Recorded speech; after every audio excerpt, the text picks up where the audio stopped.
Hey there, I'm Jason DeLong. I'm the executive producer on Need for Speed: The Run. Need for Speed: The Run is all about an illicit race across the US from San Francisco to New York. For the first time in Need for Speed history, we're actually going to be going across real locations. What we've done in the past, though, is we've actually done sort of high-end video where we get Hollywood talent and we capture video, and you race for a while, and then you watch a movie and you race and watch a movie.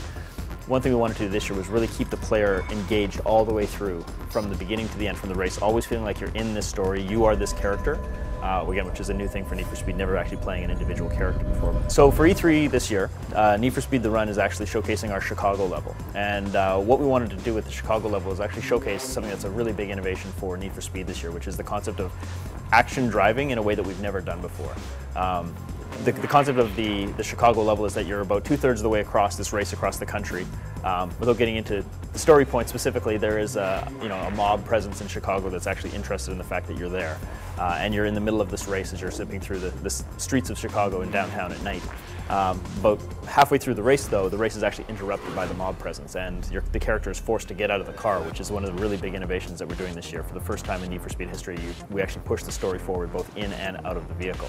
So you get out of the car. The whole concept, of course, is you're in this race. You don't want to stop and have a donut or whatever. You're actually trying to get back in the race as quickly as you can by any means necessary. So the character gets out of the car. He's being chased by this helicopter across the rooftops of Chicago, being shot. He has to procure another vehicle from the local police force, shall we say, and is essentially just racing for his life to get out of Chicago, avoiding this helicopter, firing at him all the way along while he's trying to race through the city in a cop car. Get out and get on with the race as fast as he can. So one of the features we're most excited about on Need for Speed: The Run is the way we've integrated Autolog in the game. Autolog obviously was a great innovation, came out in Hot Pursuit, and we've seen it in Shift 2 as well, where you're able to compare and compete with your friends and your times asynchronously. One of the things that we wanted to do was to weave the career mode and Autolog in such a way that it was actually an additional motivator for the player. So obviously with our story and the motivation to get across the country as fast as you can, that's compelling enough in and of itself as a story mode.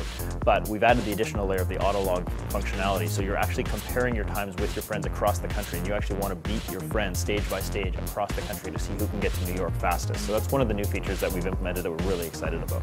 We've had about 2.5 years to put this thing together, and we're finally going to show it off at E3, and we're really excited about it. Jack!